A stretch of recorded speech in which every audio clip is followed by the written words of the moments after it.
Karna the Kathorian, The Kathorian Chronicles, by David Graves. Narrated by Jackie Hern. Chapter 1. Clouds of dust followed Karna's bare feet as she raced up the hill towards her father's shop. The familiar spout of white smoke rose from the iron chimney that protruded from the center of the rounded stone structure. The wide, unforgiving sun had beaten down on her all mid-afternoon and into the night, turning her already brown skin into an even deeper color of amber. Her sharp yellow hair, a striking contrast to her deep tan, blew in tangled strands behind her as her legs continued to pound away at the dirt path. Though the heat had been brutal for the past few weeks, there was one thing Karna had been grateful for. All the crops the girls tended to in the village of Castle were weathering away into the dry dirt to almost nothing. Last year had been a wet summer, so the villagers still had plenty left over, and there were still the wild jomets around that the men could hunt to supply them with plenty of meat, so no one was yet worried. As the fur-covered door came closer, Karna wondered what it would be like to hunt a jomet.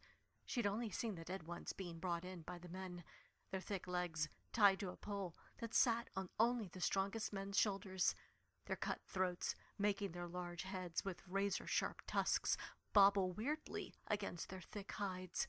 The women of Castle were forbidden to hold a weapon, let alone swing one. They tended to the crops in the kitchens. Some of the luckier ones got to go out with their mates on a hunt, only to watch, of course. But even then, the amount of girls able to do that she could count on one hand. Karna finally reached the entrance to her father's shop. The still remaining heat that now transferred to the night burned her lungs, but the temperature coming from inside was even worse. She pushed past the heavy cloak into the sweltering innards of Euglis's shop. The familiar rhythmic pounding of the steel sounded like music to her. In the center of the room sat a large rounded pit filled with white-hot embers. The broad chimney was just above it, catching most of the rising smoke, though it did little to keep the heat out. Standing before the shimmering coals was a broad-shouldered, shirtless man, covered in black dust. His body held no fat, only bulbous amounts of muscle. Veins as thick as worm roots ran from his hands through his forearms and crawled up over almost every inch of his rounded biceps. At 17 years of age, Karna's own body had started to take shape as well, but not for the better. She had gotten her father's rounded shoulders and biceps. The veins had already started to show through as well. The boys of Castle liked their girls with big tits and thin waists. They didn't want a girl who looked like she could crush their balls as easily as one could pop a cherry between their fingers.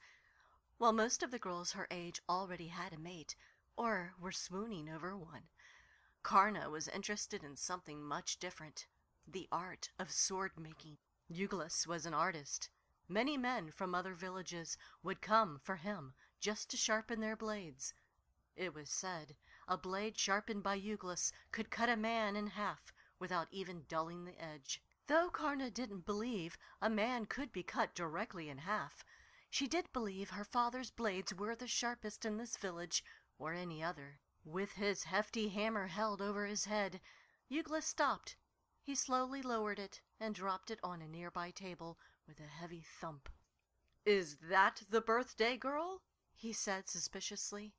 "It is," said Karna, hardly being able to control her excitement. "Well, what are you waiting for?" He turned, his massive arms spread wide. "Come here, girl." Karna raced towards her father, leaping into the air and landing in his arms. She doubted if he even felt her weight. "Look at you," he said, moving away the strands of hanging yellow hair. "You're getting more beautiful by the moment." Karna smiled. Though she couldn't do anything about how her body looked, her face was the most attractive of any girl in the village. Her green eyes sparkled like jewels, and her face was as smooth and flawless as a carved statue. Euglis twitched her nose and lowered her to the ground. "I can't believe no boy has an eye for you. They all must be blind." She shook her head. "Look at my arms, Dad." She flexed, and he was surprised by the swell of her biceps. "I look like a boy." with tits, she added. Don't speak that way, said Euglis. I don't understand it. The heaviest things I ever pick up are potatoes from the dirt. None of the other girls look like me. That's because you have the body of your mother, and she was a goddess. You mean she looked like me? Of course she did.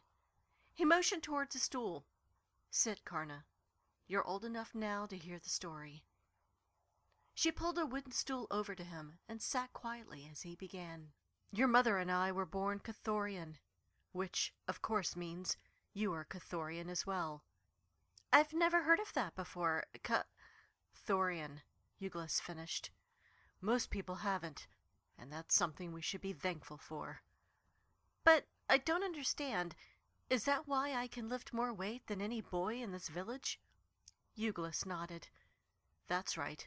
A Kathorian is born with a great strength. So, never, do you hear me? Never be ashamed of what you've been born with. If we were still in the Kathorian village, every boy would be knocking on this door for your hand. The children here, and that's what they are, children, don't know what they're missing. These boys only think with their dicks instead of their brains. So, where is the Kathorian village? I would like to meet boys who don't think with their dicks. He laughed. It's gone. Gone? She asked. How? You must understand. Many people fear us for what we can do. Others respect us, and others want to be us. The Kathorians lived in peace for many thousands of years, until a king named Hern came into rule. He became obsessed with knowing the secret of our strength. He called many of us forward, and was told the same thing. We are Kathorians. There is no secret beyond that, and that is how we were born.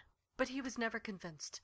Hern thought there was a special drink or a food that made us strong, and thought we were being untruthful. One night he sent in his assassins to gather up our young that didn't have enough vigor to fight back. In return for our children, the king wanted to know our secret. Instead, what he got was war. I wasn't much older than you when it started. There were stories of what this monster did with the children. Tested them. Did unholy things to these innocent people who were unable to fight back. Hern had an army of 10,000 soldiers. Our village only consisted of several hundred, and most of them were old, washed up by normal man's standard. So Hern never thought of us as any kind of threat, just untrained beasts that could be slaughtered with little problem. The first night of the attack, a group of 100 Kathorians took down 700 of his men who guarded the outside of his castle. Even the youngest Kathorians were able to hold a blade and slay the biggest, meanest men, or even women. Our strength was unmatched by no one, particularly your mother. Not even I could take her in a battle of strength, he laughed. She always thought I let her win, but the truth was, she always won. I just let her think I was throwing the match every time. He laughed again. Your mother and I fought side by side, knee-deep in the guts and blood. The war wasn't going to end until we had Hern's head on a stake, but even that wasn't going to be enough. He picked up a nearby blade that was so clean, Karna could see her face, as clearly as if she was looking into a mirrored lake. When any man or woman gets the thirst for blood in their veins, it becomes a powerful drug, one more powerful than even the Kathorians could have guessed. Once the Mad King fell, we were going to take the kingdom as our own. Your mother became the leader of the rebellion. More heads were taken off by her blade than any other. He slowly lowered the blade and placed a hand to his bushy beard. She was a sight to see. But what happened to her? Karna asked. I happened to her, he said with great contempt. Hern's men were all but defeated. His own castle was crumbling under his feet. One eve, before what we thought was our final battle, we lay with each other. The next morning, the king had a surprise waiting for us. In the night, another army of 10,000 warriors had shown up in ships from across the great waters. 9 more months passed as we battled wave after wave of Hern's men, and by then your mother's belly was swollen with you inside of it. She became weak, unsteady. I tried to force her to stop fighting, but she refused, even up until her last day. We had broken through the king's defenses, and we were in the castle, the steps leading to Marun's throne room rising above us.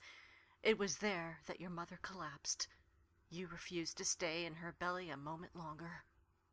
With the battle at our back, and the king ready to be slain, I brought you into this world as a screaming, fighting child. Right out of the womb, I knew you would be special. Your mother, she was the strongest person I had ever met, not just in body, but in heart as well.